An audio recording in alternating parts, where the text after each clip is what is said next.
Things. So I'm going to go through a few slides with you all. There's a beautiful promise in Exodus 15:26. Now this promise was given just after the crossing of the Red Sea.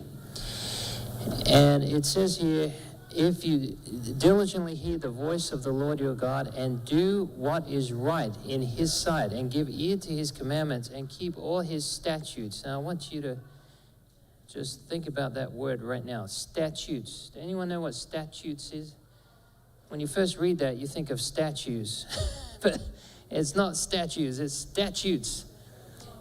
Yeah, these were little laws, and the health laws were actually statutes. All right?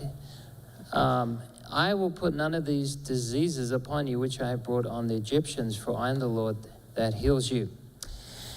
And so you don't read in this chapter any of the diseases of the Egyptians, but you'd have to go over to Deuteronomy chapter 28. And when you look at the original meanings of some of the medical terminology, you'll find that a lot of these diseases, if not all of these diseases, are still with us today. In fact, ancient mummies have been dug up by paleontologists to examine the tissue and see what they died of, and they found they were riddled with arthritis, heart disease, diabetes, and even cancer. So these were the diseases the Egyptians suffered with. And I don't want anyone to come away thinking, well, this is a verse that guarantees that I'll never get sick. All right, but I would say this, that much of the diseases that we suffer today are the direct result of partaking of the lifestyle of Egypt. All right. And you remember when, in the time of Jeremiah, when the children of Israel were under besiegement by Babylon, Jeremiah told them, don't go down to Egypt. Jeremiah, you can read that, Jeremiah chapter 44 to 46. And there was a remnant left of the remnant of the remnant. Okay. And they asked Jeremiah, what do we do? Give us a word from the Lord. And the word of the Lord through Jeremiah was, don't go down to Egypt, stay where you are. Well, and then they said to Jeremiah, you're a false prophet. You're making this all up. We're going to go down to Egypt. Because when God's people get caught between Egypt and Babylon, they tend to side with Egypt because they're afraid of the spiritual influences of Babylon. Egypt's more secular, but of course, it has idolatry, but it's not so much of a threat to God's people. And I think it would behoove us to stay away as much as we can from modern Egypt, the lifestyle habits of the Egyptians. And let's have a look, shall we, at another verse, Deuteronomy chapter 7, verse 15. It says, the Lord will take away from thee all sickness. Isn't that a beautiful promise? All sickness, will put none of the evil diseases of Egypt which thou knowest upon thee, but will lay them upon all them that hate thee. Now, you see, when the plagues, a lot of these physical plagues that were poured out on Egypt, God's people never suffered from. And we come into a time we're seeing more and more plagues in this world, and we're going to be needing to get more and more closer to God and closer to the health message that God has given us. The reason he gave us the health message was to bless us with, right? He says, I know the plans I have for you, plans to prosper you and give you a future, right? He wants to give us health. He said, beloved, I wish above all things thou mayest prosper and be in health even as thy soul prospers. So it's God's plan to give us abundant health. And it's not in order that we may use that just for selfish reasons. He's given us health in order to be a light to the world, right? And we've seen that even in the last couple of decades through different studies that have been done on Adventists, showing the effects that the health message is having upon all different people groups, especially the studies out of Loma Linda. So this is a blessing, and it's not to be a curse. But, you know, as always, we can take something that God has established and turn it into a curse, can't we? There's always a danger that blessings can become curses. Even God can make curses into blessings sometimes, but the devil wants to turn the blessing into a curse. And as I mentioned last night, the importance of what we eat in order to make good blood, and the life is in the blood. One of the best ways to bring healing to any part of the body is to improve blood flow. And blood can be affected. Blood flow can be affected through what we eat, right? You can get more sticky, thick, increase the viscosity of the blood, and you can get more disease, like diabetes, for example.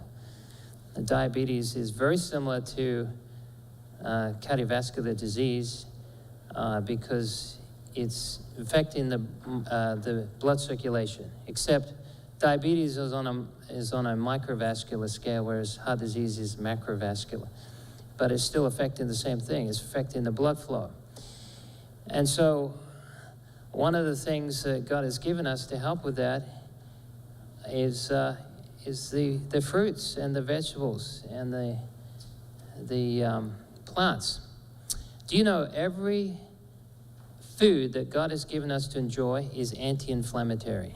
Did you know that? Unless man interferes with it and processes it, like certain grains that he's done and pull them apart and made them sometimes pretty toxic. But everything God has given us is anti-inflammatory. Isn't that good? Good news? I mean, look at that fruit. Isn't that amazing? Do you like fruit? Anyone here doesn't like fruit? Okay. All right. I think universally we love fruit, right? And fruit is actually, we're told in the book Counsels on Diets, fruit is the best food category, actually. If you had to sustain yourself, not that I'm recommending this, but if you had to choose what category of food to eat, if you want a deserted island and there was only one category of food there, would you choose vegetables? Would you choose grains? Wouldn't you choose fruits? That would probably be the first thing. Studies show that if you eat half of your diet, fruits and vegetables, you have a very low risk of developing cancer. Not nothing, not zero, but it certainly is much better, because fruits are a wonderful way to protect yourself against many cancers. In fact, the average plant has about 5,000 to 10,000 phytochemicals in there. Or the average fruits, 1,000 herbs as well, 5,000 to 10,000 phytochemicals. And how do you know what all those chemicals do in your body and how they work all together, how they interplay with each other? Unless you have the wisdom of Solomon and the science background of Einstein, you're probably not going to know more than what 3 of those things do in reference to each other. So load yourself up on fruits and vegetables. And I should have shown you some pictures of the fruits that we had in the Philippines, because we had a fruit orchard. And we had mangoes and thousands of pineapple. We had pomelos and rambutan and jackfruit and avocados, cashews, passion flower. We had lemon. We had oranges, bananas, papaya, star fruit, so many different kinds. And we never had to buy fruit. We always had sufficient for our needs. And it's amazing. You could just get a seed, spit on it, throw it in the ground. 6 months later, it's above your head bearing fruit. Wouldn't it be amazing in heaven to just see how the fruits are in heaven? I think even the leaves will taste good. Just be able to lick a leaf or just smell those aromatic properties. And there won't be any pesticides on them. There won't be any bugs trying to eat them all, right? Everything will be just as God ordained it to be. Now, if you have a circle and you divide it into 3 sections equally, you'll find that cancer is caused by largely diet and smoking. Smoking is number 1 cause of cancer, along with diet. It's about 1/3 of the causes, and the other third is all the other causes combined. But studies show if you have 4 or 5 servings of fruit a day and vegetables a day, that your risk of cancer is very much lowered, significantly lowered. So I think these are things we need to add to our diet a lot more. And vegetables, isn't that beautiful? God has got so many beautiful colors. What if He'd made the food all the same color? He's so creative. He's so diverse, isn't He? And everything is just rich, and it just invites you to partake of it. But vegetables, something, the average American, I couldn't believe this when I heard this. The average American in the elementary schools in America don't even know what a tomato looks like, or a potato. They know potato chips. They know ketchup. But they haven't seen carrots growing. I mean, it's incredible to think about. But this is the generation that we're in. So most people don't have a garden. So if you don't have a garden and you're playing video games all day, you may not ever see some of these things, right? Nuts. Who likes nuts? Okay, very good. All right. Do you know you can lower your risk of diabetes about 40% by a handful of nuts a day? A handful of nuts a day. Is that easy to do? Pretty easy to do, isn't it? Oh, by the way, I didn't tell you about diabetes, that you can't eat fruits as diabetics. Did you know that? You can. Yeah, you can eat fruits for diabetes. For diabetics. Don't take the fruit juice though, unless you're low and your blood sugar needs a little improvement. But you want the fiber. The fiber helps time release the sugar into the cell. So when I was at Wildwood Lifestyle Center, this was very common for actually the most predominant patient there was a diabetic. That was our number one health condition, was diabetes. And they used to put people, and this would surprise most doctors, they would put people on 2 meals a day. 2 meals a day and a lot of fruits. And their sugar levels did remarkably well. Now they had to have enough complex carbohydrates and protein and fats. So they weren't eating just lettuce leaves. They were eating well. They were skipping a meal at night. And now, most people don't skip a meal at night, do they? They eat their meal, they eat their breakfast the night before. Okay? So, when you're just going to bed and your tummy's all full, and what do we need the food for when we go into bed? For sleep? For our brain? Okay, that's the time you put on calories when you go to bed. The best time is the morning. You've heard the saying, eat breakfast like a king, lunch like a prince, supper like a pauper. Yeah, well, this works really well for people that have blood sugar issues. And if you're trying to lose weight, it's not hard to do. My wife, she used to, I don't think she's watching right now. All right, honey, bear with me. It's only 100 people. We're okay. So she used to be 220 pounds before we married. Well, before I met her, actually. Okay.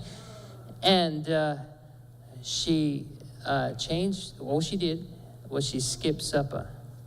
She lost 80 pounds in 6 months. 80 pounds in 6 months. Doing that. All right? So this is one of the ways you can lose weight. Now, if you can't lose weight on diet or exercise, then it may be a thyroid issue. That's the next most common complaint. But listen, if you follow God's plan, you can't go wrong. You may need a little extra education on certain things, but it will pay off long term. So, fruits, nuts, and vegetables are main staples. And I'm glad to have a lunch today. It was a good variety. It was, I love the island-style foods. I love those beans and, yeah, vegetables. Yes, this is an excellent. Actually, the best food for diabetes is beans. Did you know that? Beans. Yes, because beans, they help you release sugar at a slow and steady rate. That's why they're very good for us. Yes. Now, this is for most beans, okay? But kidney beans, pinto beans, navy beans, black beans, lima beans, they're all extremely healthy for you. So make sure you introduce beans anti-diet. Now, I know some people have an enzyme issue and they can't tolerate beans very well. And you want to soak your beans, rinse them and, make sure they're properly cooked if you have digestive issues. But don't skip the beans if you, don't have a reaction to them, by all means. And then also grains. Grains, I think Satan's attacked the grains more than pretty much any other category because he knows how important they are to the nutritional value of the body. Bread, the stuff of life, right?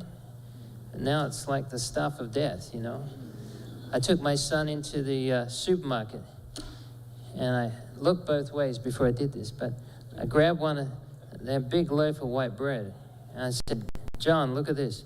And I squeezed it down to like that size. And it wouldn't go back. Then I got some of the whole wheat ones. And I squeezed it, and it was just like one of those little, accordions. And it just sprang back again. Yes. And then I walked away. Didn't have the heart to buy. Yeah, the whiter the bread, the sooner you're dead, right? All right.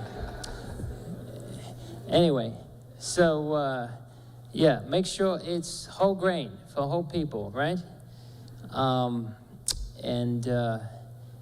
Yes, wheat is a problem, a lot of people with gluten. And it's not that gluten of itself is evil. But, like anything, man likes to tamper with things and change their chemistry. And gluten is it's very stretchy. So it's very good for bakers, right? Because they have more elasticity and it's good for the taste as well. So the gluten has increased over the years. And this can cause a problem. The gliadin, which is the protein component, the gluten, can actually lodge into the intestinal villi receptors and allow the villi to expand and allow undigested food particles to go into the body and set up an autoimmune reaction. So there are a lot of people that have a reaction, especially to wheat. So if that's you, it's not a problem. Just have some variety, have different grains. Try some barley, try some rye, try other grains, and you won't miss it. Yes, and then we have seeds. All right, this looks like bird seed, doesn't it? Okay, although we got some corn in there. But seeds are very high in some very important amino acids, and also we have some fats. Chia, yes, chia is very high in omega-3s along with flaxseed. All right, we don't need to eat fish to get omega-3s. In fact, there was one study in the American Journal of Clinical Nutrition that showed that vegans had higher levels of EPA than meat eaters.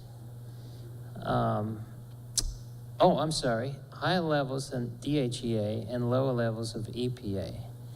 Now, what's interesting is that a lot of nutritionists don't think you can convert omega-3s to DHEA. But yet, somehow, the DHEA levels are higher. So something's happening that's the body's able to convert it over. And I mentioned last night how my wife was low in omega-3s, and she ended up with postpartum depression after birth. And in that state, part of the brain dissolves to allow the DHEA to go back into the bloodstream to go end up in the milk, so the infant can get that DHEA. Yes, ma'am.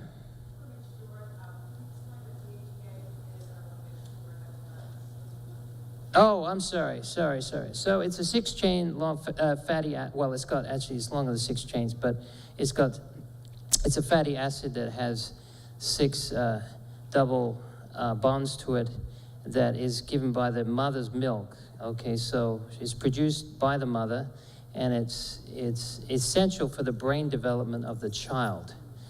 And so if the child doesn't get DHEA, then it can impair the development of the brain, and it can end up retarding the brain in serious cases.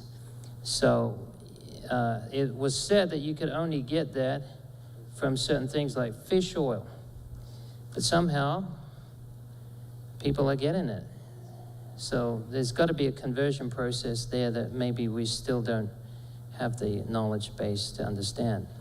Yes?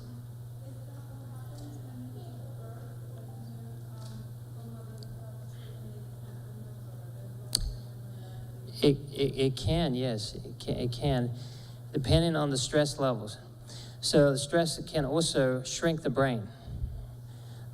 Severe stress, okay, and it can affect the hippocampus, which will affect the memory as well. So, yeah, stress does have a big toll. And, you know, it's not just the birthing process that causes the trauma. That's traumatic of itself, but it's also the fatigue. Yes, and my wife had a very long birth. We didn't know what we didn't know now. If we did do it all over again, we'd done it differently, but fatigue can lead to a lot of depression, okay, in childbirth. So we found actually a recipe to speed up delivery process. So far, the longest child delivery we've had is 3 hours. And there's some different botanicals you can use to facilitate speedier delivery. So if any pregnant mothers here, just come and see me on the side, and I'll give you the recipe. Do you remember, speaking of which, do you remember Mary Magdalene anointed Jesus' feet with a herb? Does anyone know what it was? No. Spikenard. That's right, spikenard. Do you know what spikenard is good for? What's that? You don't know? Okay. All right. Well, you're in the right place. So, spikenard is good to transition people from life to death. Yes. It's for people who are just in a lot of pain and mental stress. Spikenard is good for that. There was one other use for it, and that's in childbirth. Yeah. Yes, childbirth. Yes. Is it not similar to that? Going through a valley, shadow of death? It feels like it, right? Oh. You say, brother, you don't know what it's like. I don't. I've only seen my wife go through it, and it can be very traumatic. So, spikenard is very helpful for that.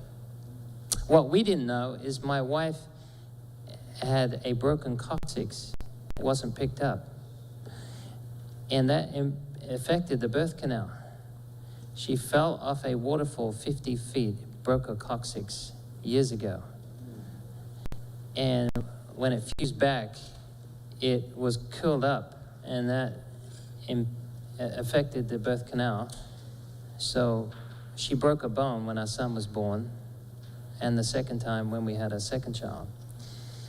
So that caused a lot of pain. So you can use spikenard. You can also use some squaw vine. Anyone heard of squaw vine? Partridge berry. Squaw vine was a term used by the native Indians, North America. But partridge berry, squaw vine, yeah, Squavine. Yes. So, all you need is a handful of seeds a day. You don't need a lot of seeds. Same with nuts, handful of nuts a day. And one of those seeds up there I want to talk about is the what you call it now? A pumpkin seed, which is high in zinc. Very good for men's prostate. Zinc is very important. In fact, it's been said to be the #1 mineral for the immune system, zinc. And you can get that from pumpkin seeds. You don't need many, just a small handful, and that will do the job.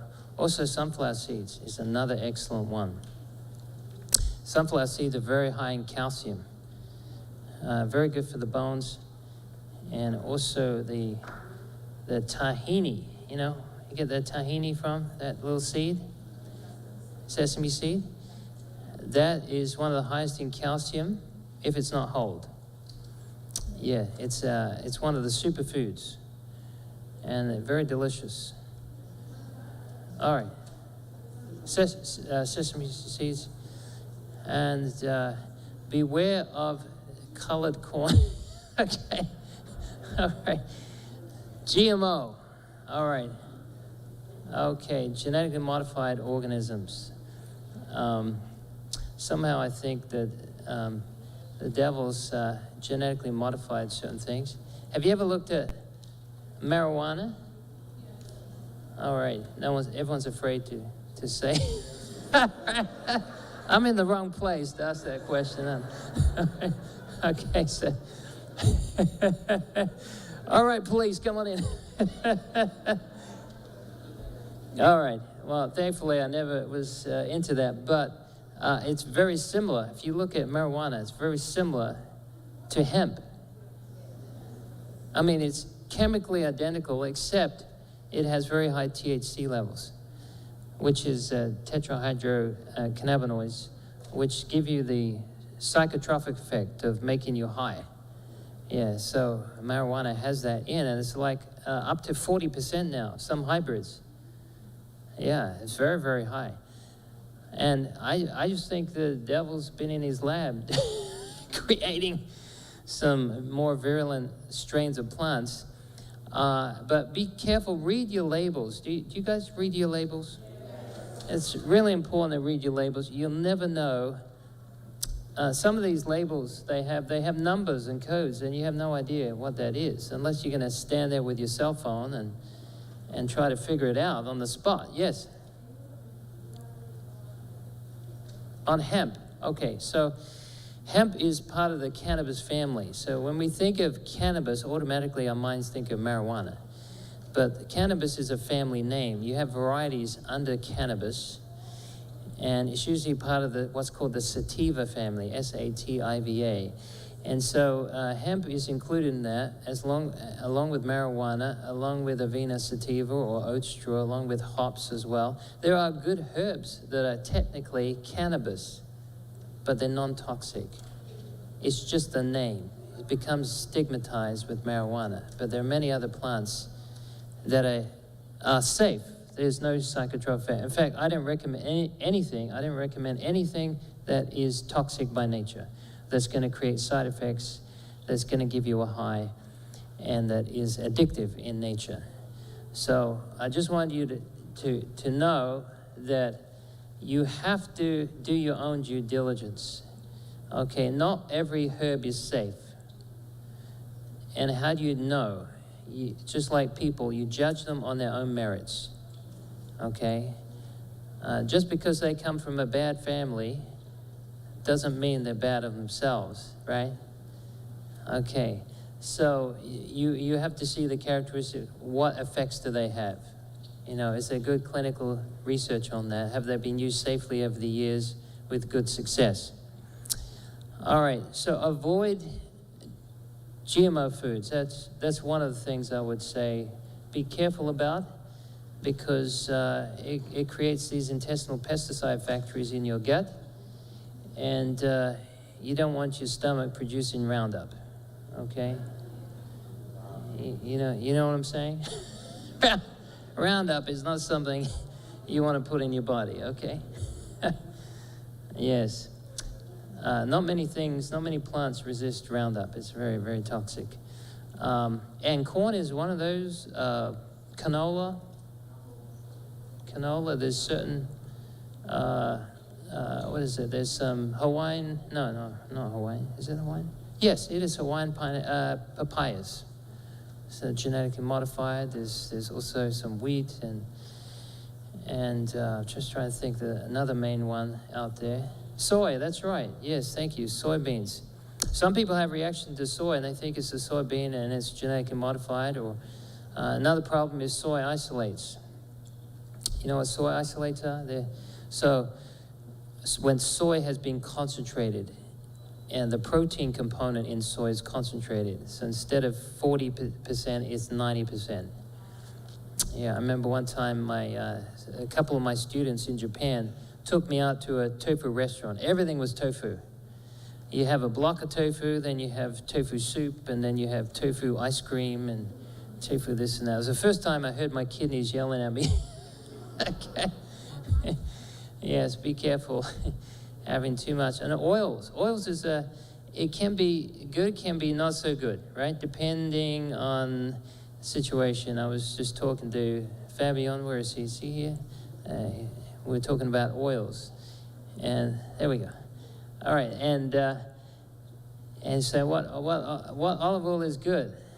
You know, the mafia regulate the oil industry in Italy. And not all olive oil is true olive oil. Yeah, there's a brand I use, Kirkland. You can get it from Costco. It is true olive oil. Kirkland brand. Yes. Now, if you take free olive oil, that means it's not in a food like bread, but you put it over foods in large amounts, it can be problematic. And there are people that have these cleansers, like gallstone cleansers and liver cleansers and things like that. And they use olive oil with lemon juice. You heard about that? Okay, liver cleanser. Well, here's what I'll tell you about that.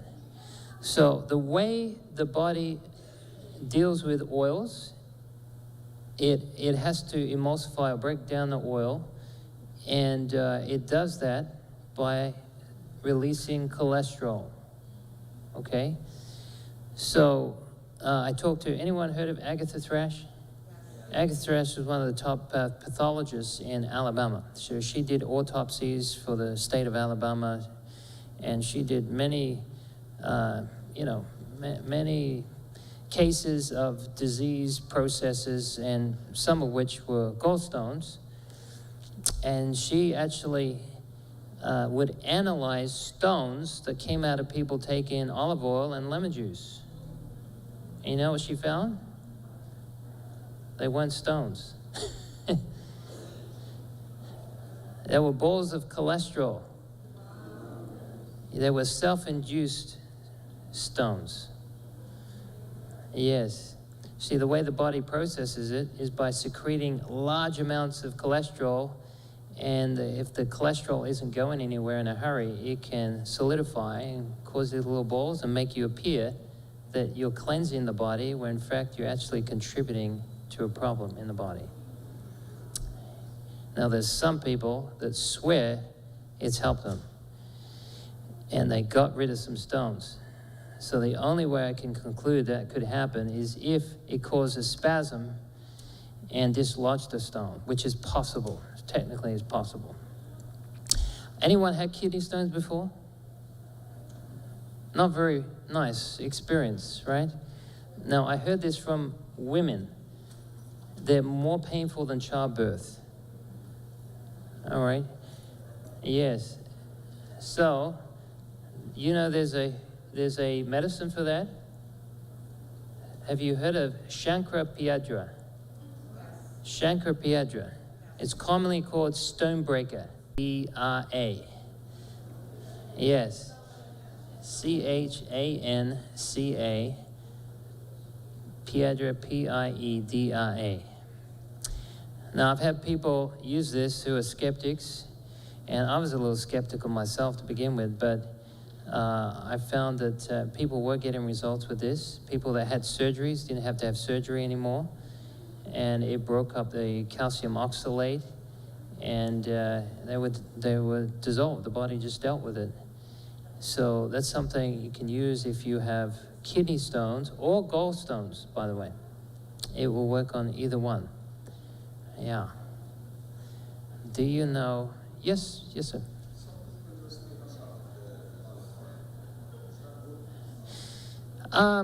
You know, I wouldn't generally recommend it. Now, I'm not against using olive oil.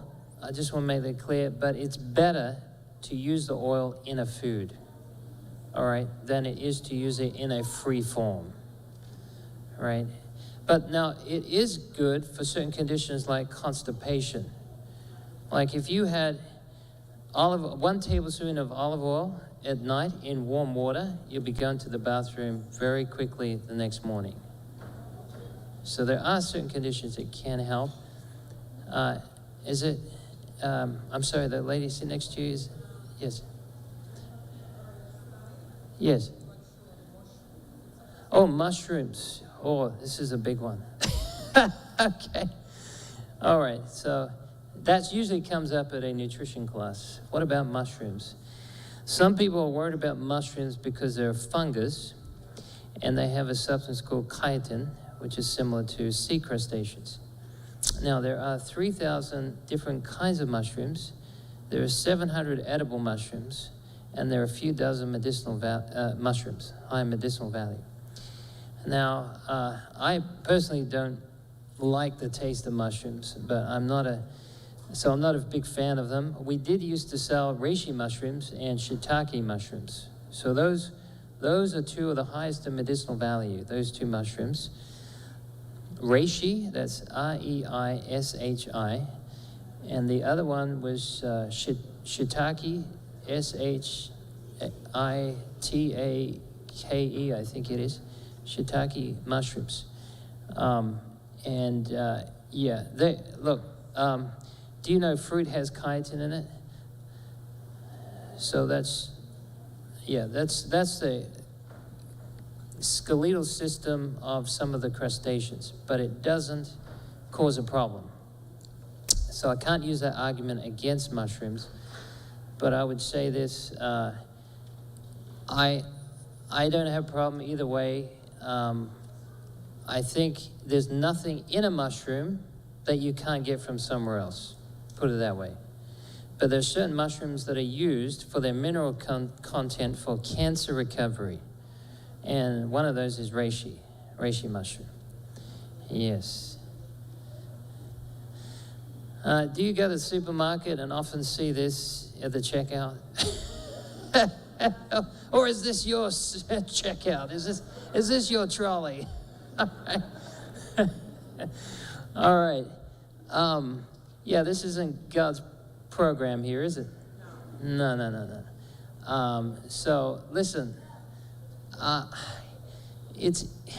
Put it this way. To eat as natural as possible is the best way, right? Now, if I was caught in the desert and I found a packet of crackers somewhere and I could eat them, fine. But why do we need to eat processed food when we can have so much better? They are. If you notice that, it's a good point. The things that are cheapest become the most expensive. Do you know how much we spend a year on the ambulance program? On the medical bills of this country are astronomical. I think it's $25,000 per family in this country, on average. Well, yeah, exactly. This is big business, because for every dollar you sell junk food, you probably get $4 back in pharmaceutical profits. So it's good business. And I feel for the people who are poor, like a lot of Mexican families. I've dealt with Mexican families that cannot afford to get broccoli from the store. They cannot afford to buy vegetables. Do you know how much vegetables went up in the last 12 months? 40%. 40%. Okay?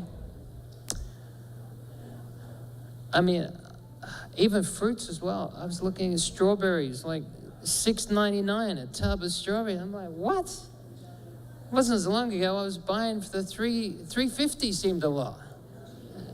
It's $6.99 now, $7. Do you know how certain places like California, there were in what was it, Whole Foods, a lettuce was $12. $12 for a head of lettuce? Yeah. Yeah. Yes, I don't know if they had gold lining packages or but food is going up tremendously. So people's wages aren't going up that much. Have you seen all the food companies that have been destroyed with fires? Dozens and dozens of major food supplies gone up in smoke.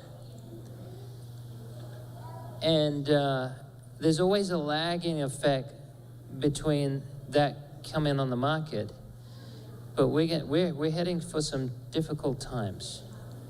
So I would encourage you to start growing food as soon as you can.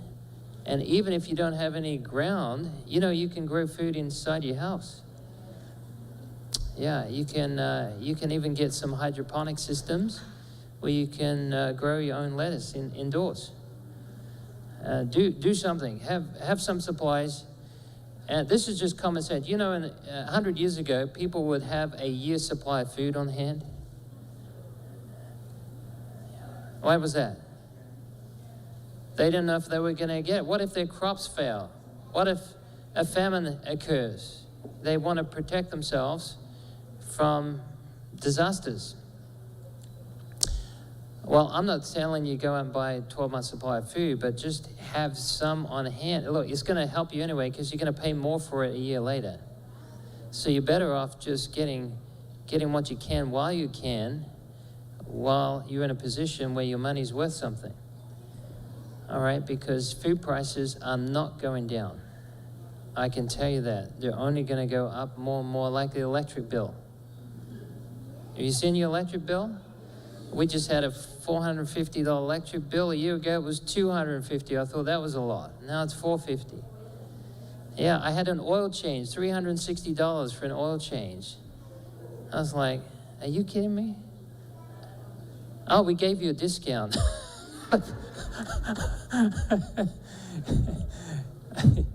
Yes, we're going to have to learn to be more industrious. Yes. Do I have what? A Hummer? Oh, an SUV. We just bought a hybrid minivan. They're 36 miles a gallon. It's pretty good. But we just have to be in a state. Oil is going to go up. I can tell you, oil is going to go up, food's going to go up, power's going to go up. Your wages aren't going to go up. But other things are going to go down. You're not going to be thinking of buying a new cell phone, Yeah, certain things are going to crash, certain things are going to skyrocket. And when economy hits hard, the things that mean the most are the essentials of life. All right, that's food, water, power. Make sure you get a water filter. We use a Berkey filter. It's a gravity-fed filter, so you can just, if the power goes off, you can still use it.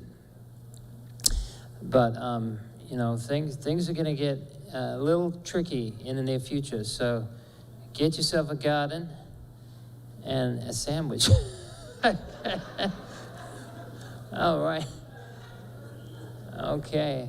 What do you call that? Some supersize. All right. Now, have you heard of a chemical called leptin? Okay, it's released to make you stop feeling hungry. And when you overeat a lot, you affect this hormone to the point that you may not even know that you've had enough to eat. Had a gentleman that stayed with us just recently, and I couldn't believe how much he ate. He had like 8 times what I was eating. There's something wrong with the ghrelin here. I mean, the leptin. The ghrelin gives you the appetite. The leptin suppresses it. But sometimes we have to eat by faith, right? We say I think we've had enough. You know, do the one-arm push-up. Have you seen the one-arm push-up? You just push the plate away. Okay. Many of God's people need to do that one-arm push-up. Yes. Hey, I want to talk to you about a favorite topic, fasting. Okay. All right, this is where everyone switches off. But have you heard of brain-derived neurotrophic factors? That increases synaptic sprouting. Basically, it's brain fertilizer. And you know how you increase it? Have a fast. If you fast in the night, it will pay off. Now, some people can't fast even at night because they're physically active. I know pregnant mothers, this wouldn't be a good advice for, and people who are, young teenagers maybe need a little extra food. But this would be helpful for most brain workers, and it's very effective for people who have cancer as well. Now, nearly all cancer is preventable. Most cancer, if got to earlier, is reversible, depending on the cancer. All right, some cancer you can slow down, and some you can stop, and some you can't stop. But we have cancer cells in our body all the time. Did you know that? But why don't we all get cancer? Because the body is able to keep up with the cellular damage that's going on. But when the cellular damage exceeds the body's ability to repair itself, that's when cancer kicks in. All right, so one of the things that can put the brakes on that is just doing intermittent fasting. It can really help. In fact, I learned this when I studied physiology, that there are little cells in your blood vessels called mast cells. They're part of your immune system. And anyone here know anyone that's got clogged arteries? Clogged arteries or plaque buildup in the arteries. If you fast, these mast cells get activated and they start eating a lot of the plaque that's built up in the blood vessels.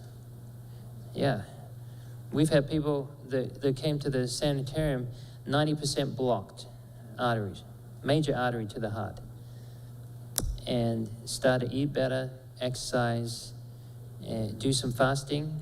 You know, just one meal a day, so they're eating twice a day. Go back to the doctor 3 months later, it's not there anymore. There's no blockage. Your body can actually repair a lot of what's going on. It's amazing. You know, the Bible says where sin abounds, grace does more abound, right?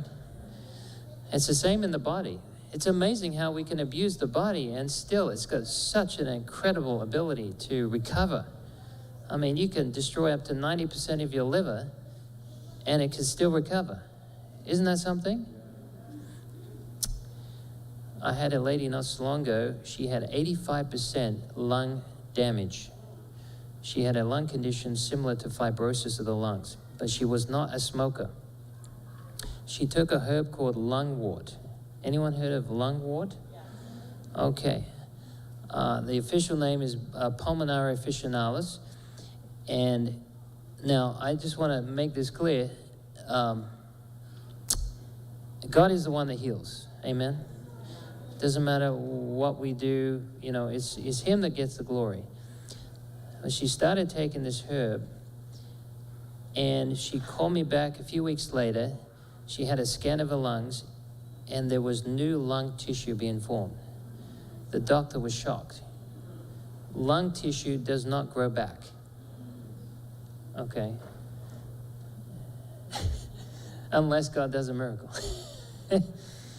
And sometimes it's hard to know, is the plant doing this, or is it really all from God? Because I know it's all, God stands behind everything, and every gift of healing comes from him, but sometimes you wonder how much he's using something. You know what I'm saying? Because their foods, they're giving you the nutrition, they're giving you the vitamins, they're giving you the minerals, they're giving you phytochemistry. Same with the herbs, but how do you assess that? How do you assess how much God is working and how much the actual plants are working? You know what I'm saying? We want this side of heaven. But getting back to this picture here, overeating is one of the problems that people are suffering with digestive disorders. Okay? Because there's only so much that the body can process. As I mentioned last night, a gentleman who was 80 pounds, he ate 3-pound meals a day, 9 pounds of food a day. He looked like he came out of Auschwitz because the food wasn't digesting, wasn't absorbing. And a lot of that has to do with your state of mind, as I mentioned last night. And your bowels are very sensitive. Ever tried to fill a washing machine full and get clean clothes? Okay. You need about 30% space in the washing machine in order to clean your clothes properly. You need room to churn and mix, right? It's the same with your stomach. You need 30% of your stomach empty in order to get proper digestion.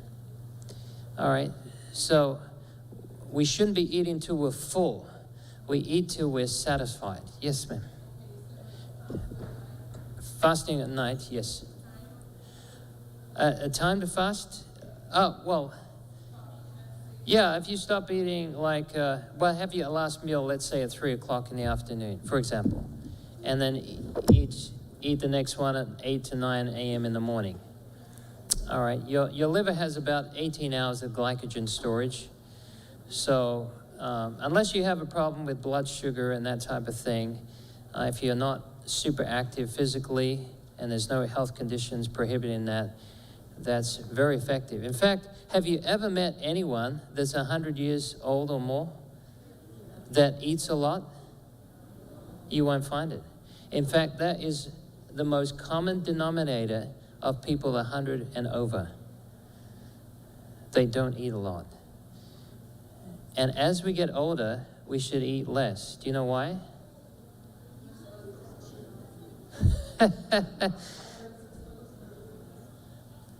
When you know we have less acid as we get older, less digestive acid, it's because you don't need as many calories as you did when you were younger, because your activity is less. Everything slows down when you get older, right? Your blood slows down, even your nervous impulses, your muscle action, fast muscle fibers atrophy. Your immune system is less active.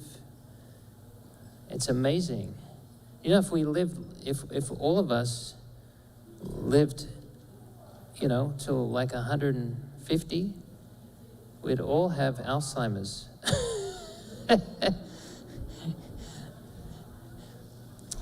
Can you imagine never forgetting anything in your life? Can you imagine recalling every conversation and every word you've ever spoken? That's what you'll be able to do with new brains. We can only dream of that this side of heaven, can't we? All right, so there are no teeth in the stomach. Digestion begins in the mouth. All right? Yes. So, chewing is very important. I have to tell my son this because he just wallops down that food. I said, make sure the food hits the side of your mouth before it goes down. Yes, and occasionally my little daughter would say, Daddy, you only chewed 21 times. So, look, just the principle, if this is why we should never eat in duress. In stress, in a hurry, take your time. Relaxing, it should be the most relaxing, stress-free time of the day, is eating. You know, so don't eat when you're super stressed. The food won't digest very well. In fact, if you're stressed, your hydrochloric acid will be affected, and you'll end up with fermentation or putrefaction, generally speaking. So chew your food really well, and it will come out quite well. All right, I found this online. I thought it was interesting. The 7 scary things in your food. All right, so high fructose corn syrup. You'll know what that is? Okay, it's in thousands of different products. In fact, it's probably, I'd say, in maybe 80-90% of processed foods. High fructose corn syrup, which is in what we call a free form. So when it goes in the body, so you have fructose in fruit. You know that, right? But what's the difference between high fructose corn syrup and fructose in fruit? Well, the fructose in fruit it binds to ethanol, and it takes out the system and it doesn't absorb. Whereas when it's in a free state, like high fructose corn syrup, it goes to the liver. Your body will metabolize about 25 grams, and then after that, it can lead to hyperlipidosis, which will affect the blood vessels and can cause cardiovascular diseases. So this is another reason you need to read your labels. Trans fats is another thing. If you see on the chip packet, it says 0 trans fats. It's not 0 trans fats. It says 0 trans fats per serving. And what they do is anything under 0.5 of a gram is considered 0. So they lower the serving size so small they can put 0 trans fats per serving, and it's loaded with trans fats. All right? And that causes a lot of issues. And this is, causes free radical damage. It causes cardiovascular issues. So be careful of things unless you're sure. But this comes back to processed food again. Artificial colors. You know, I was looking at you ever seen those fruit cocktails? You know, and they have these grapes and peaches and pears. I love that stuff. And they have these little cherries, and it's red dye. And you find out when you look at the color code that it's from ant's blood. Ant's blood, check it out. They color these little cherries with ant's blood. So just watch out for these artificial colorings, flavorings, additives, all right? Monosodium glutamate, there's many different forms it's in. The problem is not the sodium, it's the glutamate. And the glutamate, or glutamic acid, in a free form, what it does, it opens the doors of the cell to allow more calcium into the cell. And when there's too high amounts of glutamic acid, it causes too much calcium to go in the cell. The brain cells go into rapid firing, and it can cause headaches and migraines, and it can be a neurotoxin in the body. So there's a book on this by Dr. Baylock you may want to look at, Excitotoxins. Yes?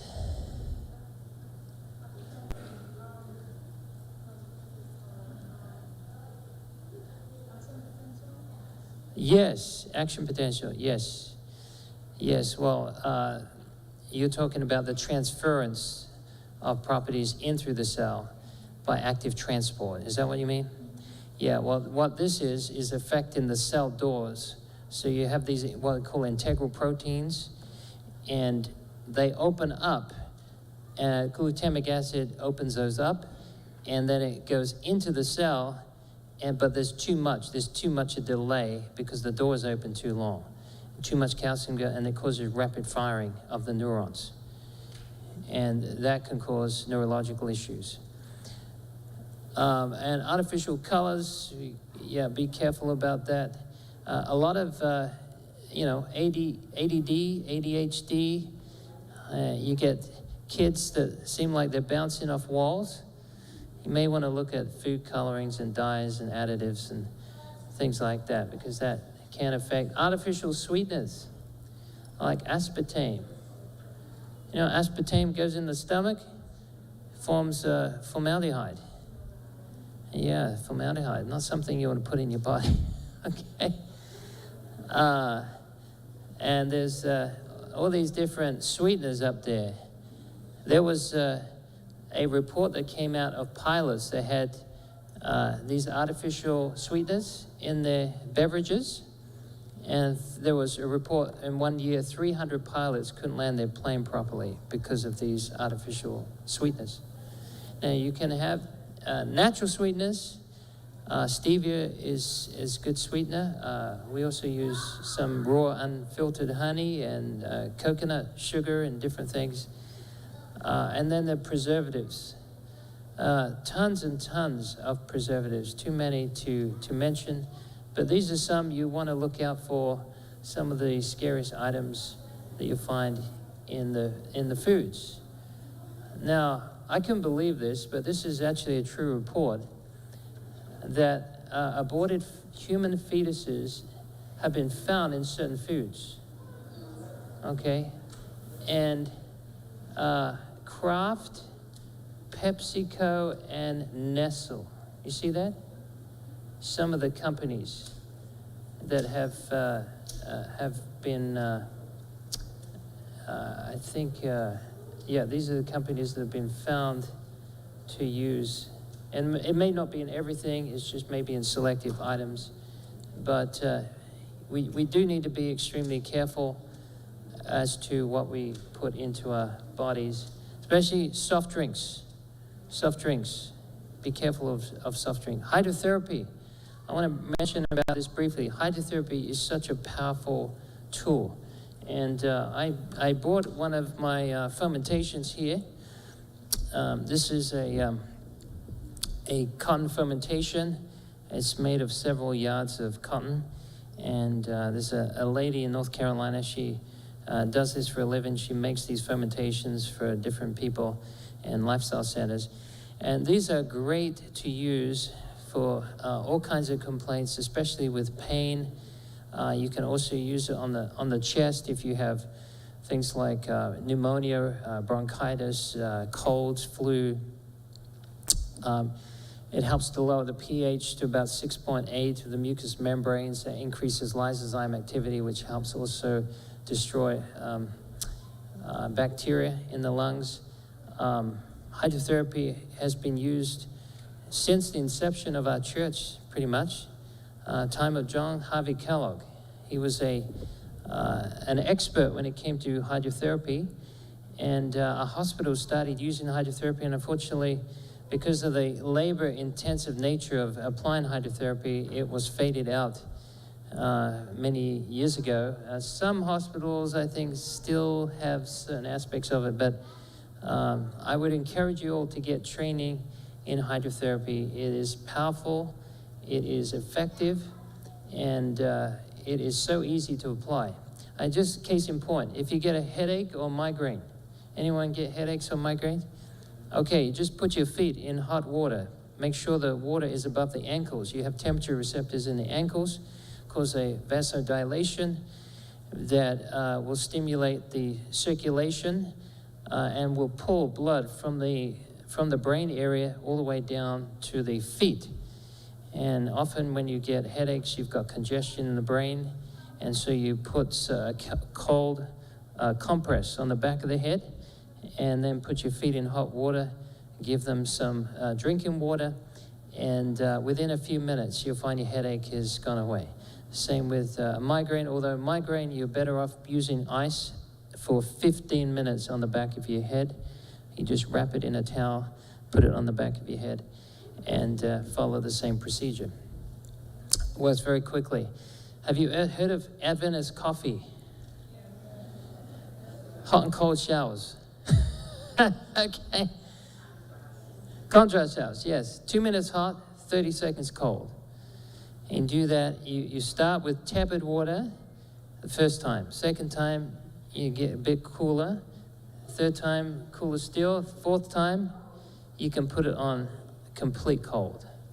Now, don't do this unless you do it mild in the beginning. So just try it out first, and if you're elderly, you want to go easier on the cold aspect of things. But, and if you have certain heart conditions, you're prone to fainting, things like that, just, don't attempt this. But 2 minutes hot, 30 seconds cold, do that 4 times. In the morning, it will give you a pickup like you never believe. It says, Avenus coffee without the caffeine. Yes. Yeah, with a diabetic, okay. Diabetic, you have to be more careful, especially if you give them a hot foot bath. Hot foot baths are more problematic than hot and cold shower, although with heat, you don't want to go over 104 degrees as a diabetic. Now, it depends on how serious you are with that, but we're talking just in general here about people that haven't got major issues going on, but hot and cold will help the circulation. Look, the best way to bring healing to any part of the body, I said this before, say it again, is to improve blood flow. And this is what hydrotherapy does. It creates more circulation, all right?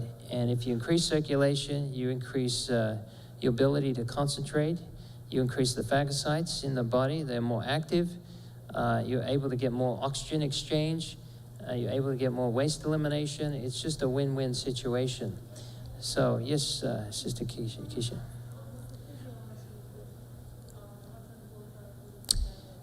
Okay, so in a diabetic type 2, they often have such poor circulation that if you apply hot, you can actually cause cell damage to take place, where the cells start to break down. And that can happen usually in the feet area where you apply the heat. So 104 is the best. And the reason you use 2 minutes hot is because it takes 2 minutes to get maximum dilation. And it takes about 20 seconds to get maximum constriction. Now, if you're older, it may take a little longer for the hot and the cold. But just as a general rule, that's why we stick with 2 minutes hot, 30 seconds cold. Some go for 3 minutes hot, 30 seconds cold. But at the end of it, you feel like a new person. Yes? Neuropathy, yes. Mm-hmm.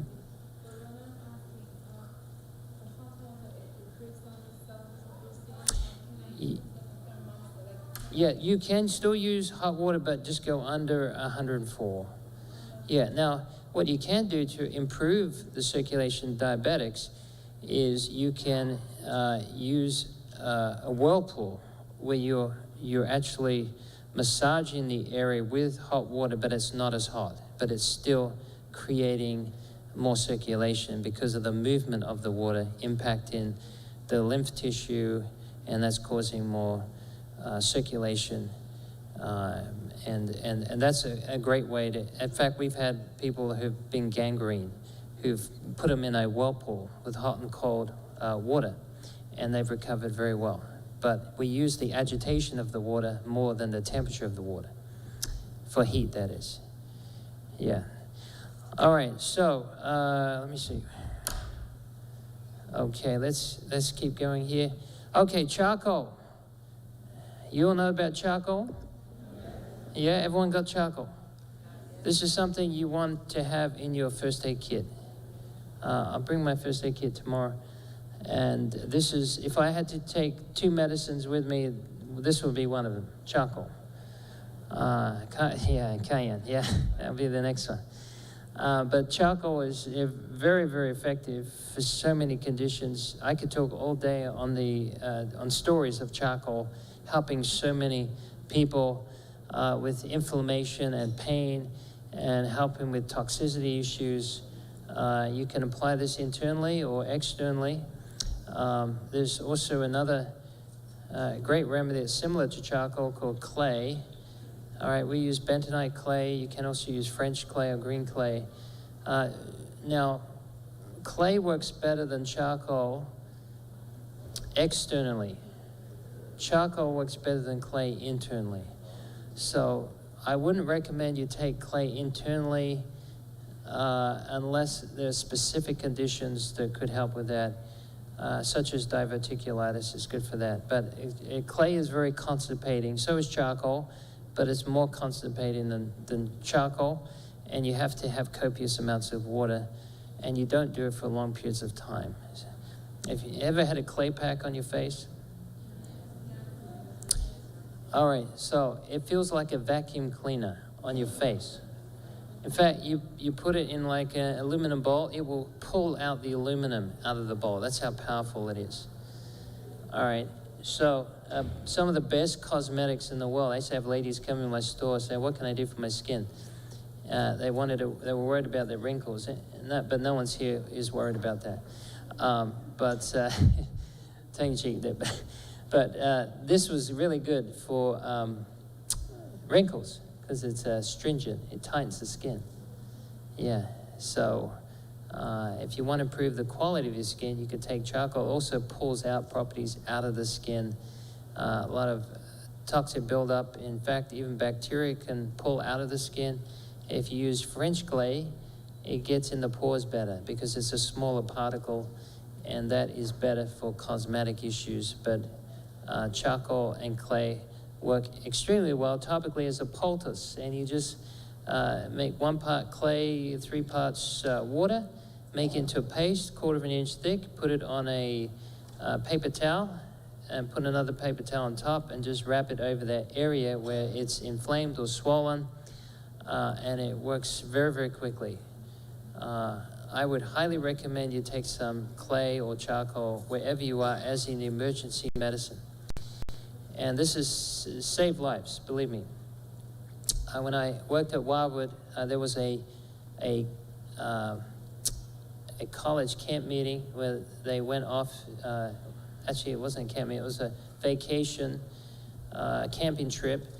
And there was a couple of guys that were going through the woods, and one of them kicked a yellow jacket's nest, and there was a lady behind that caught the brunt of the yellow jackets. And so there was about 30 yellow jackets that stung her, and she went into anaphylactic shock. She went 0 over 0. And this was out in the middle of nowhere. There's no hospitals, there's no way.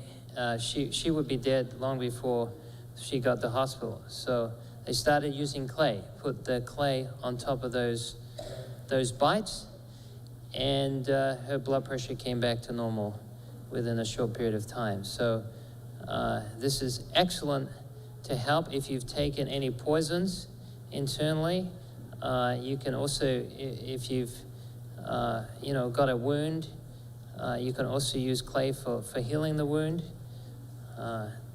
I remember one time I was walking in a cemetery, and I was walking through the grass, and I put my weight full down on this rusty nail. I didn't see it.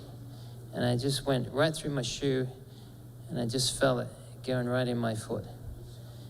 It was a long nail. It was like this long.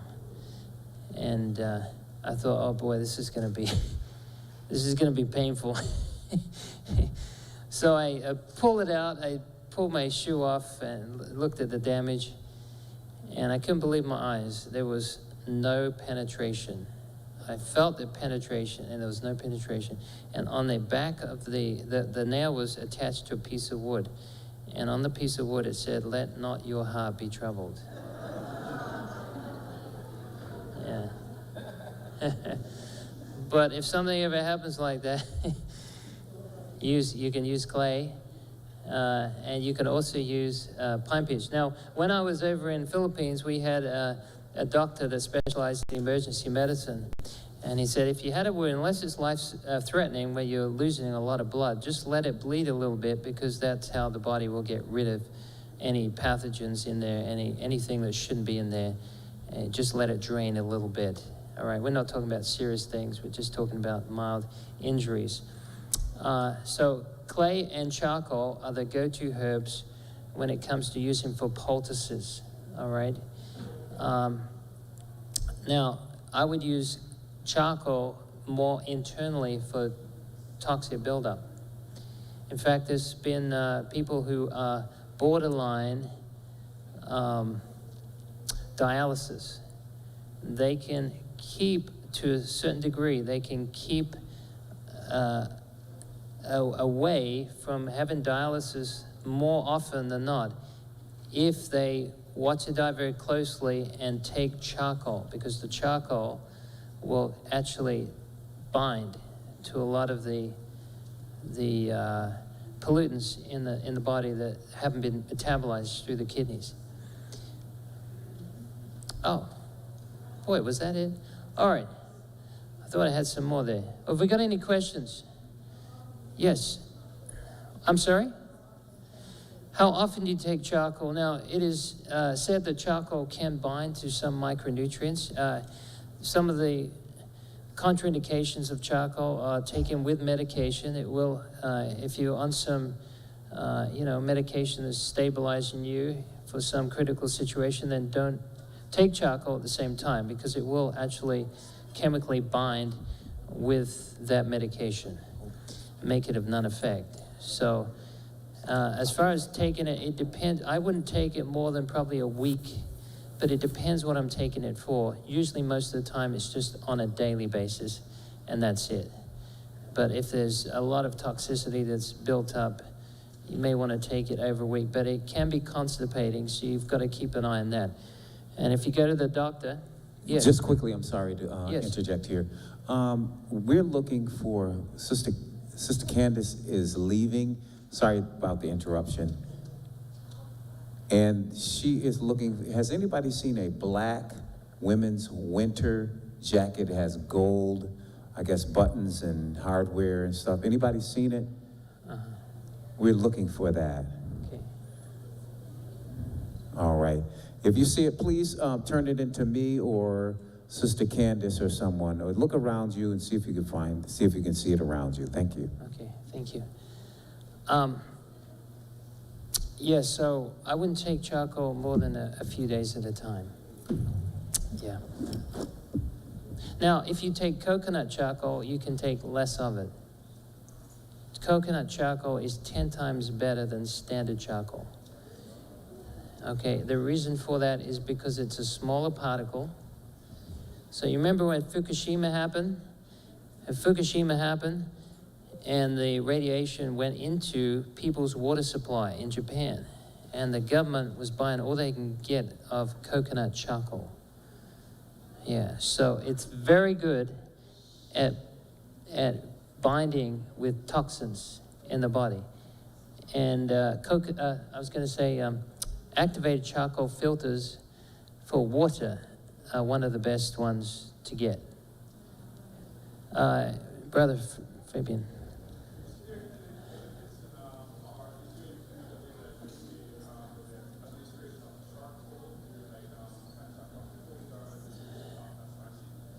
Is there any help using charcoal with COVID? Well, there's no documented studies on it, but I can tell you this, that charcoal does bind to bacteria and viruses. Traditionally, it's been known to do that. So it certainly wouldn't hurt to do it, but I think there are more effective ways that could be helped with it. And so it depends on the symptoms. For example, we've had people that have had trouble breathing, and we've used the lungwort for that. It's worked very successfully because it's a bronchial dilator. It's very helpful for that. And you can also use elderberry. Now, when COVID came out, and I was talking about elderberry, there was some stuff online that said, don't take elderberry for COVID. Now, in pandemics, traditionally, elderberry has been the go-to herb, in fact, the go-to medicine for viruses. But what they said is it could cause a cytokine storm. But when you look at the study, it didn't say that. It causes a cytokine response. Now, anytime you have an infection, you're going to have cytokines. And for those who don't know, cytokines are these chemical messages that relay information from the local tissue to the immune cells. And so any infection you get, you're going to have cytokines, because it's the body's way to initiate an immune response and get those immune cells to the right area to attack. So I still recommend elderberry for viral infections. And also zinc, vitamin C, vitamin D are also very effective. And then also hydrotherapy. But yeah, it definitely wouldn't hurt to take charcoal. It may help with some of the byproducts that are being created, the inflammasomes and some of the toxins that could be produced. So, yes. Sorry, who's next? Lady at the back there. Okay. Is Epsom sorry. salt, edible Epsom salt, the best detox for a healthy person? Is edible Epsom salts? Mm-hmm. Okay, well, no, I don't recommend Epsom salts internally.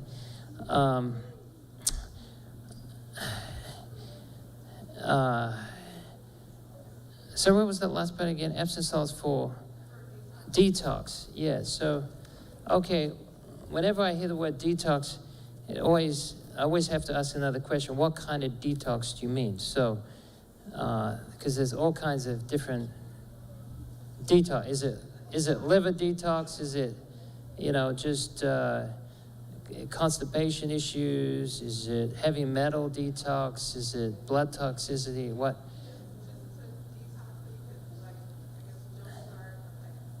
Jumpstart the what? Fast.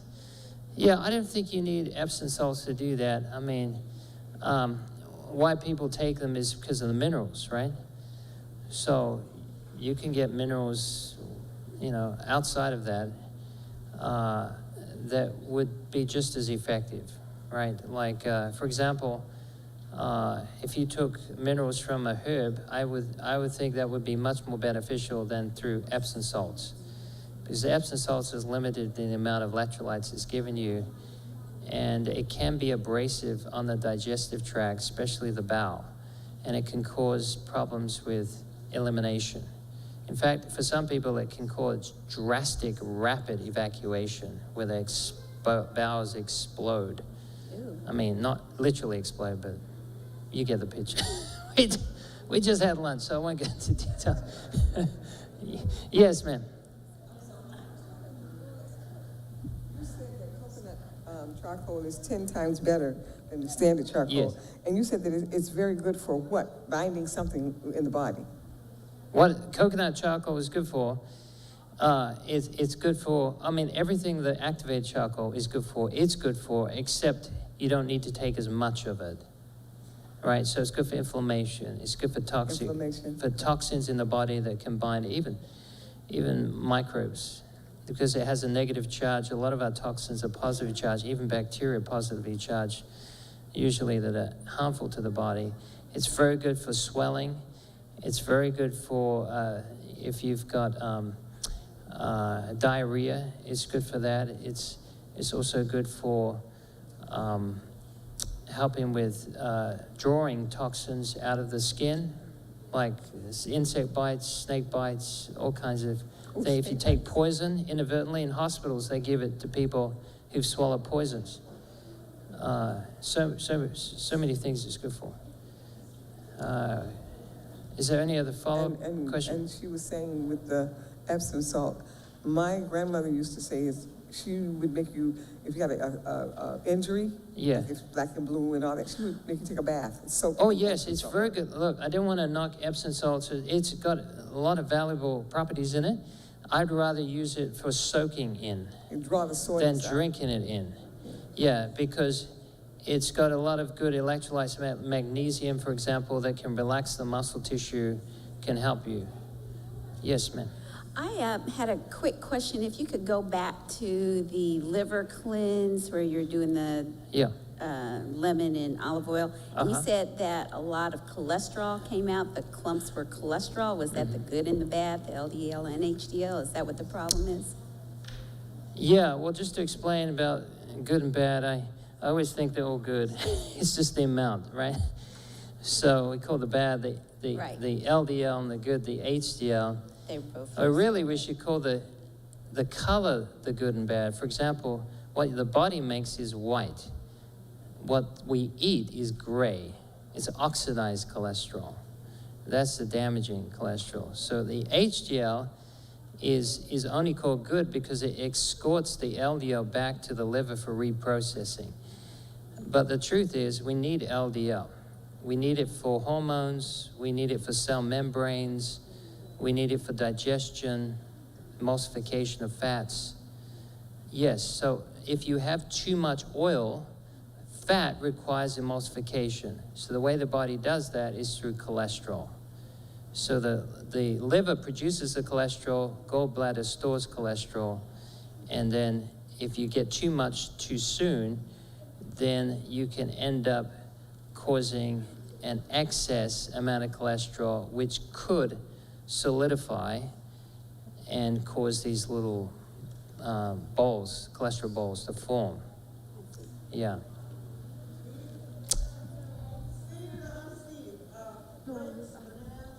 Seeds and unseeded.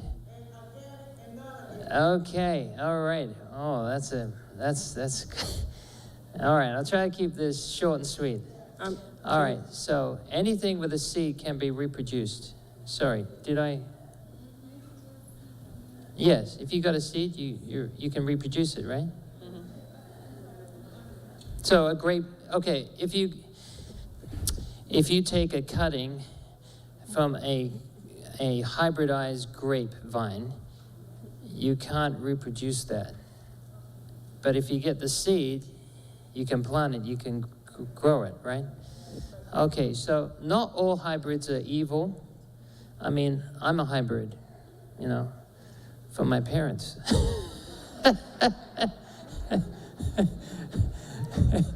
All right, so, but the reason I hybridize certain things is to become more resistant to temperature changes and different things.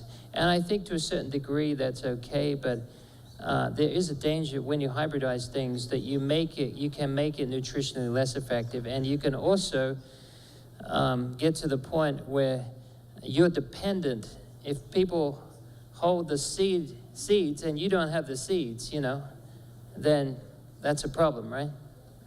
Because so heirloom seeds, the beauty about them is you can grow them and you can use the seed from the plant to cultivate another plant. Okay, and there may be a bit more nutritional value in there than in a hybridized plant. As far as organics versus inorganics, it depends. There's a lot more organic food that is sold than is eaten. You follow me? It's marketed organic, it's not necessarily organic. Now, I have a refractometer that tests nutrient density. I got some organic foods and non-organic foods, and I found the organic foods were just as deficient in nutrients as the conventional. I was really shocked, actually. It really shocked me.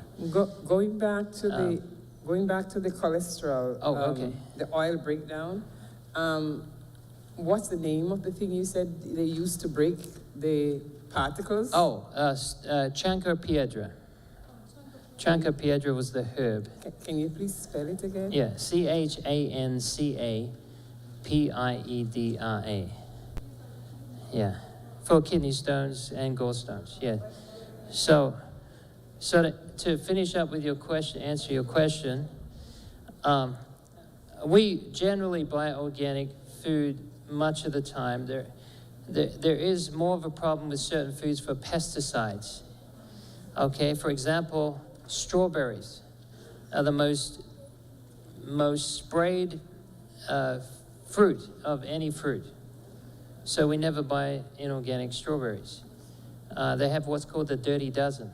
So these are foods with thin membranes, like peaches, apricots, plums, grapes. You know, but look, it depends also on your income. I mean, it's hard. This is a hard question to answer because, you know, what if you're struggling? You've only got a few dollars and you have to make the decision. You got organic grapes at $6.99 a pound, and commercial ones at $2.99 a pound, and it's, you know, and you're making ends meet. So you just ask the Lord, what do I do in this situation? how would you be most glorified? A And you know what? question. He can bless that inorganic as good as that organic. Yes. Yes, sir. My question is, as a doctor, what do you think about colonoscopy? Colonoscopy. This is a good question. I would say this, that I don't feel we have to get tested every year to check if something's going on, okay? But if you have some issue that needs looking at, that may be the time to do it, all right? But just because your parents get it, doesn't mean you get it. You may have more of a genetic tendency, but look, there are some things, look, God's people should have the healthiest bowels on the planet. And if you're not constipated, which was a problem with the Egyptians. You remember they had hemorrhoids? It says emerods, which are hemorrhoids. Hemorrhoids are caused through constipation. That's the primary cause. So if your bowel's working well, I wouldn't worry about it unless you have some evidence that you need to check something out.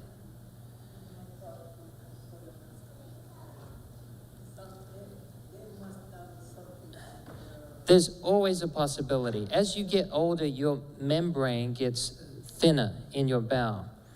And this is the danger with things like colonics, all right?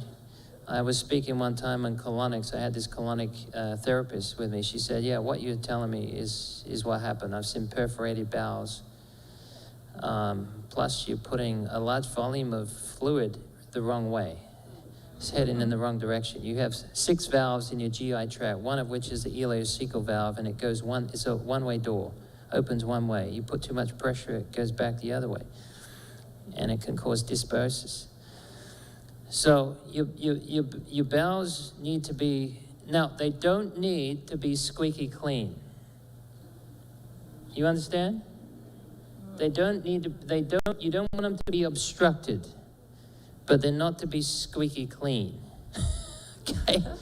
Because you got intestinal flora in there, and if you can wipe that stuff out by large amounts of water. In fact, Dr. Kellogg, he was specializing in colonic irrigation, and he got a letter from Ellen White, and she told him that it may have short-term benefits, but long-term debilitating effects. Okay, Yeah, who was next? Sorry, okay, go ahead. question. Yes, You were saying something earlier about marijuana, yes. but you did not say what it was for. I wanted to. What is it for? What is it good for? What is it good for? Yeah, I want to know. It's good for hanging out at the beach. All right. Yeah. It will help you drive slower. Yeah. Yeah. Okay. So, what's that? Yeah. So, I'll just explain this question here. Listen, marijuana can cause the ventricles in the brain to enlarge. And brain scans of people who have marijuana use are very similar to people that have Alzheimer's. Yes. They have water on the brain. Now, the good news is this. The good news is, do you know some of our top evangelists have been ex-drug users? I won't name names. But God can repair damage, okay? So I don't want anyone who has no hope or thinks their brain is shot. God can restore. He has power. He can do the incredible things. But I do not recommend marijuana, even though it has some benefits of pain relief. It does have some benefits, pain relief. But you know, you don't need to take marijuana for pain relief. If you come tomorrow, I'll give you a remedy that is as powerful as modern medicine for pain relief. So if you come tomorrow. Out of marijuana? Okay, marijuana. Okay.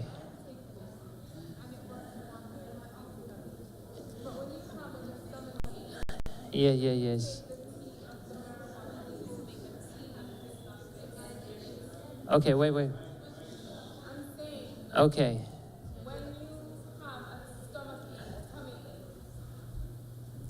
When you have a tummy ache and you make a tea with the marijuana leaves, then it's very, very, very effective. Yes, the green leaves. All right. I've got some education needs to go on here. All right. All right. Do you remember what okay, not all of you were here last night. Do you remember GABA? Okay, GABA, gamma-aminobutyric acid. Well, that's the brakes on the car. Marijuana takes the brakes off. So, now, listen, you can have a little bit and maybe not have side effects. But over time, it does compromise the brain, nervous system, even though it has medicinal value. Does Mike go over here? The hemp seed is different. Hemp seed is different. All right. Okay, just one at a time. Yes. Good for people who are diabetic. Is Chancro good for people that are diabetic? If they have stones, but it's not for regulating blood sugar, if that's your question. Yeah. If you come tomorrow, I'll tell you some things for diabetes. Okay? All right. We got, this side is really, it's really wound up here. Okay. I have a question. Yes. What is diatomaceous earth, and are there any benefits to it? Okay, so yes, it's really coming from the soil. And yes, there are some benefits to it. It's very high in minerals. But from what, look, it's not something that I would be strongly against, but I don't personally feel that I would recommend it for the value you're getting from it. Okay, now some people just take it for nutritional value. And I think there are other ways we can get that besides taking diatomaceous earth. Hi, when you spoke of the sweeteners, Yes, you did not mention agave. agave, yes. What are your thoughts on agave? It depends on how it's refined. So there's different types of agave. Most agave is 80% high fructose, it's like high fructose corn syrup. It's in a free form of fructose, which means it's not bound to anything, which means it can affect you more adversely. Now, it depends on how much you have, but it is a refined product, and it's not as good as other sugars out there like honey. Maple syrup is also very high in sucrose. It's about 80+% sucrose. All right, but let me tell you this: the problem, the problem with white sugar, sucrose is not a problem by itself. We have an enzyme called sucrase. It breaks down sugar. The problem is what is missing to help regulate it. All right? So when you take all the other stuff out, you have molasses. All right, so sucrose of itself, just like fructose of itself, is not a problem. It depends on what it's bound to. All right? So that's why I said it's better to use it in its whole form than to refine it. Because when you refine it, you can make it more dangerous because you take in vital elements out that stabilize. Oh, molasses is fine. I'm just saying that is the good stuff that's given to the horses. In fact, blackstrap molasses is very good for building up the blood. It's very good for iron. Yes. I'm sorry?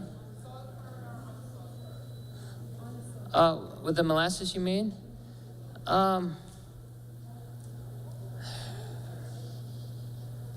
Well, it's in there naturally, so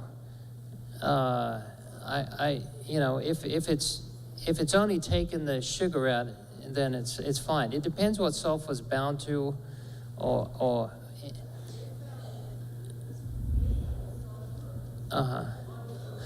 Okay, now if it's added, that may be a problem. For example, like they add sulfur to dried fruit, right?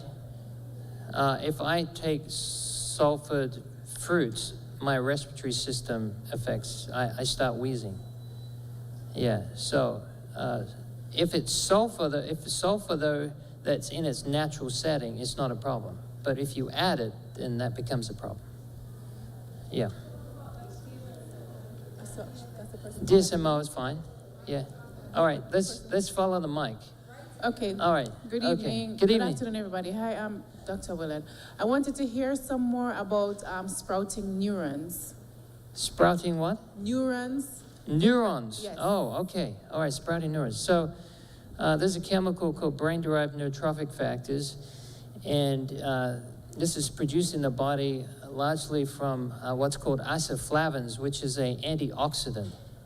Okay, so it's isoflavin is a chemical that helps prevent cancer.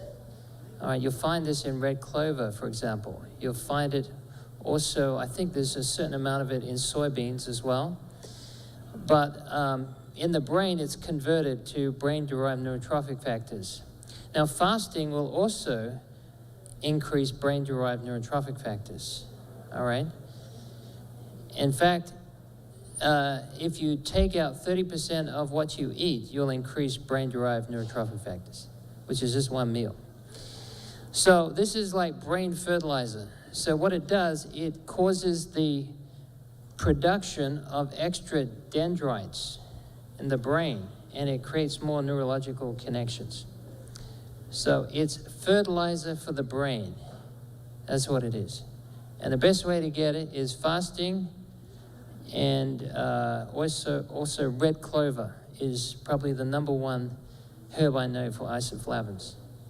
All right. Yes, back there. Blessings. I happen to have chronic, they told me I have chronic arthritis in my spine. Yes. And then also fatty liver. Okay. What can I do to help myself? Okay, all right. So I take it it's the non-alcoholic fatty liver, right? So, and stenosis in the spine, you said? Okay. So what I would suggest, okay, I'll start at the liver. I would suggest milk thistle. Milk thistle has a chemical called salimarin that helps detoxify the liver. It also helps repair the liver, and it helps reduce liver enzymes. You have high amounts of liver enzymes indicative that there's cell damage in the liver. So that is the best herb I know for helping that. Second one would be burdock root or dandelion root or shashandra berry. Those are very good for liver function as well, but milk thistle is probably the #1. As far as stenosis of the spine, that's a difficult one. And, you know, every area of health, every modality of healing has its limitations, right? For example, if someone has sciatica, which is a compression of a nerve, it's a mechanical problem, there isn't a herb that's going to fix that and put that back in the right place. There are herbs that help with inflammation, and there's herbs that help with pain, but there are limitations how that could work. Okay, now stenosis of the spine, because there is restriction going on, it's more mechanical, it's harder for things like herbs to do that work. However, that would be something I would look at helping with more on therapy, exercise types of of therapy and also water treatments such as hydrotherapy or fermentation packs to help reduce the inflammation. March 1st. Oh, okay. I'm due for surgery, I'm sorry. You due Surgery for in March yeah. 1st. This is my second surgery. Okay. But there's still inflammation. I Now- do drink turmeric tea. Yes. To help. Right. Okay. Yeah, now, I was going to talk about this more tomorrow, but since you brought it up, turmeric, the best way to take it is as a tea or an extract because it goes straight in the bloodstream. Now, it depends on the quality of the turmeric. And there's a lot of turmeric that's sold that is not very good quality. And it also, 99% of turmeric has lead in it. And the lead is it's in the coloring agent that they use to dye it. Now, also, to make it worse, turmeric has an affinity for lead in the soil, so it uptakes large amounts of lead from the soil. What's that? It depends. I said over 99% of turmeric has lead in it. Yes. So it depends how much lead is in the soil, and it depends on whether it's dyed or not. But if you make an extract, you leave behind the lead, unless it's dyed chemically, because it gets trapped in the fibrous tissue. So you don't, so if you're going to use turmeric, it's better to use it as a tea or as an extract, because it goes straight in the bloodstream. But you may need more than what you're taking, and I can talk to you about this one-on-one, about dosage and things like that, but there may be some stronger things that can help with the pain, such as Jamaican dogwood. Have you heard of Jamaican dogwood? All right, come back tomorrow, I'll tell you more about it. All right, okay.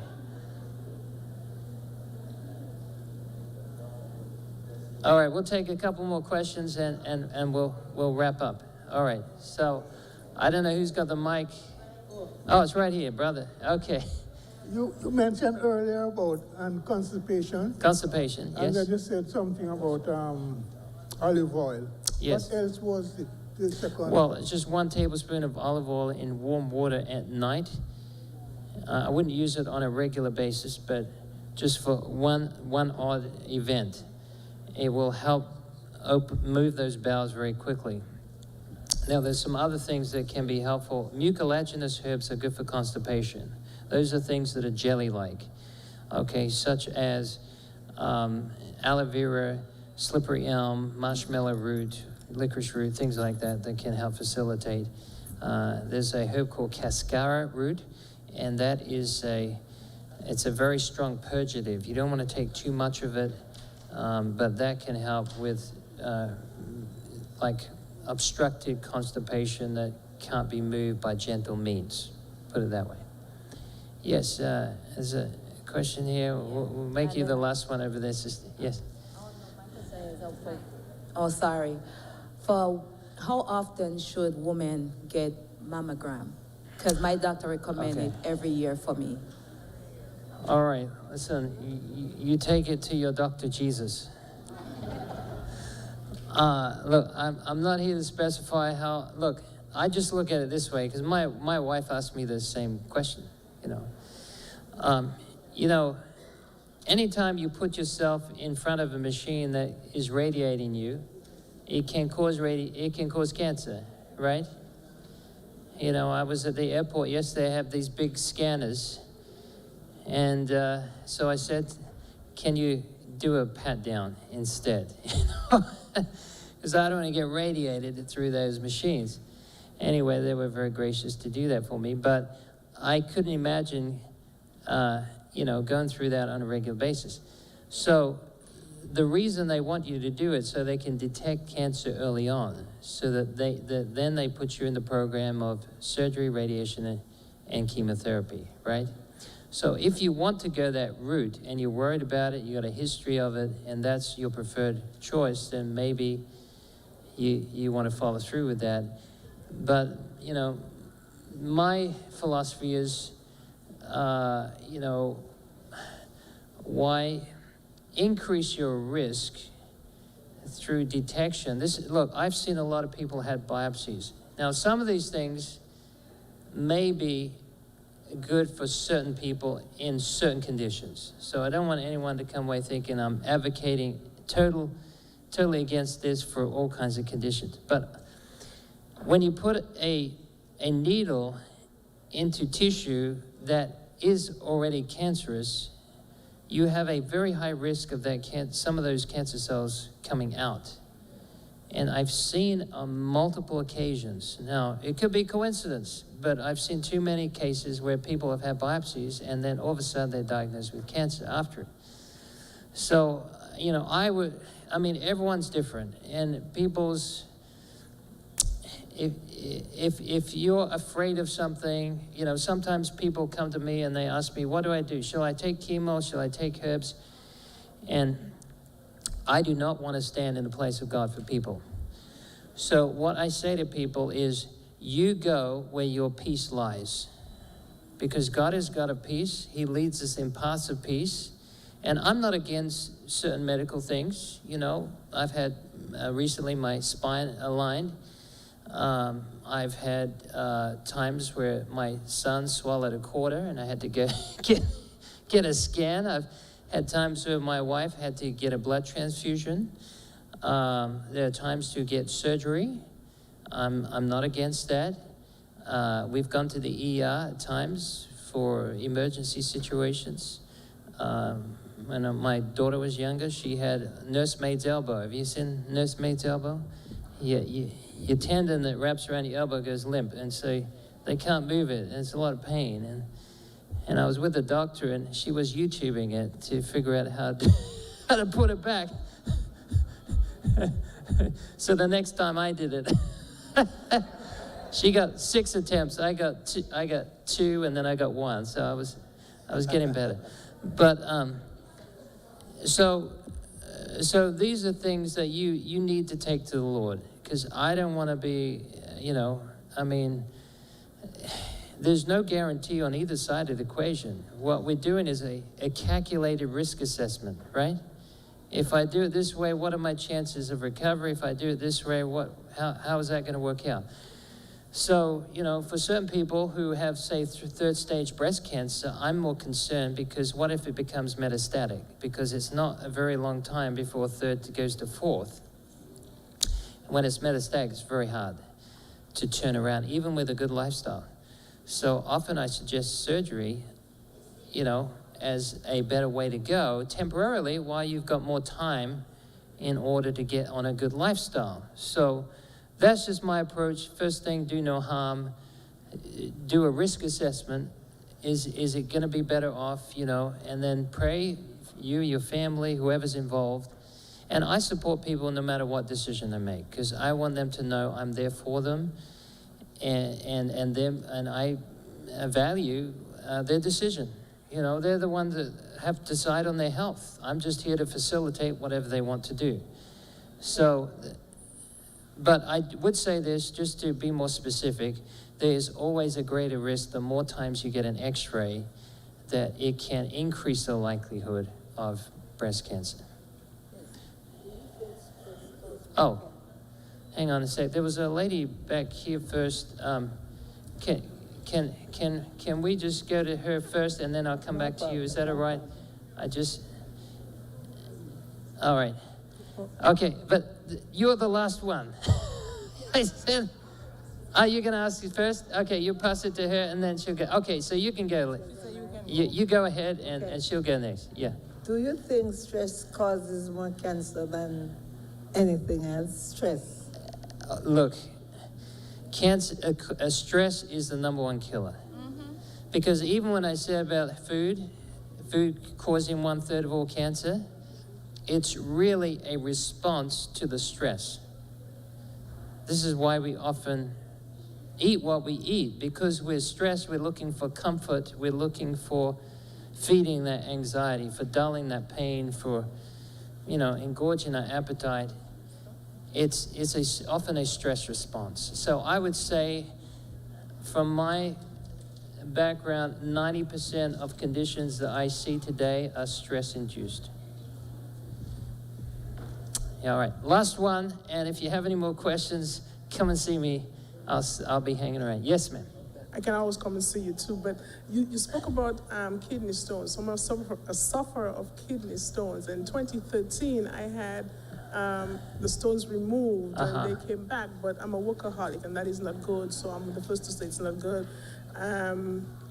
But I'm also vegetarian, and so I eat many things that probably are good for me, but not too good for me. I love a lot of spinach and a lot of green stuff.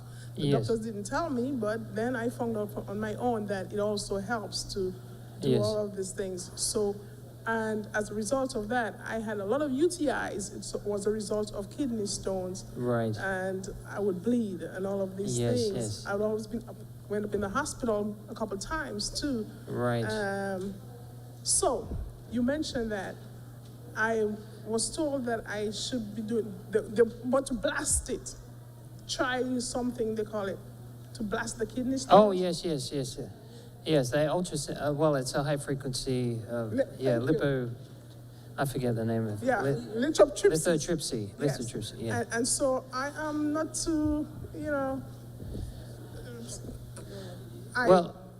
so I wanted you to tell me that lithotripsy thing, if it's okay. Look, it's better than having kidney stones. No, but is it better than having them go into me and remove it? I would choose that over surgery, because you have more risk of infection. Anytime you open the skin, any surgery, you have more of a risk of infection.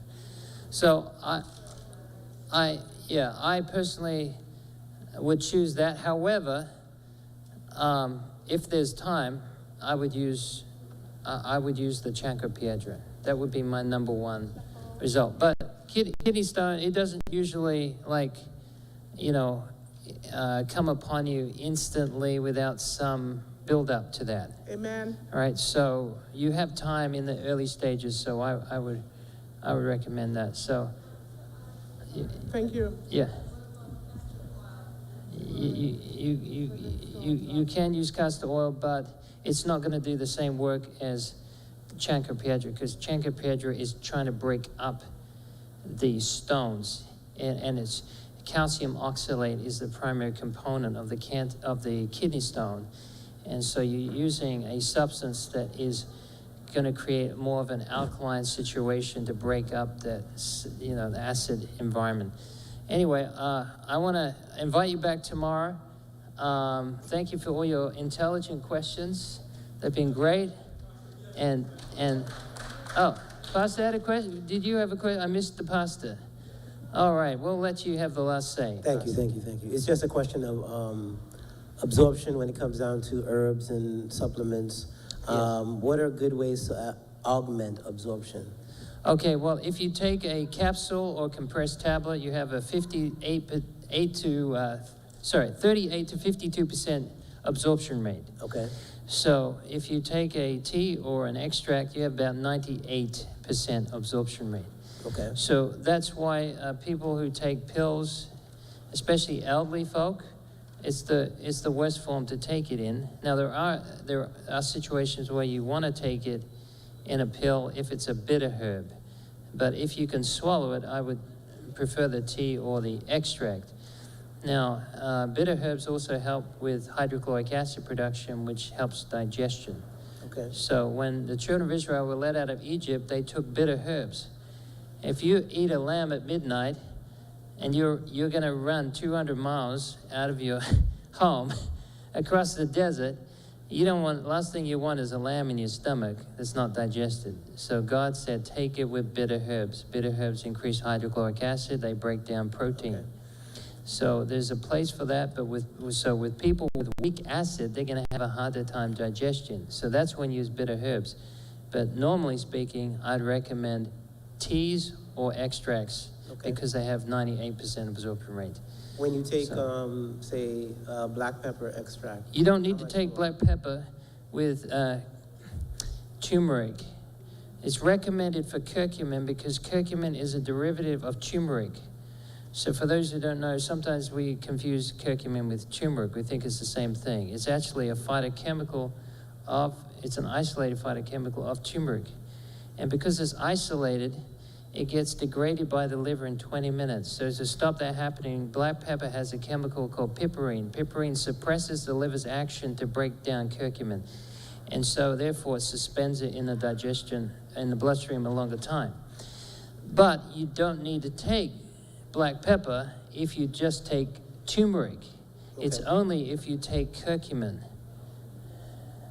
All right. With that said, thank you for having me. Please come tomorrow. And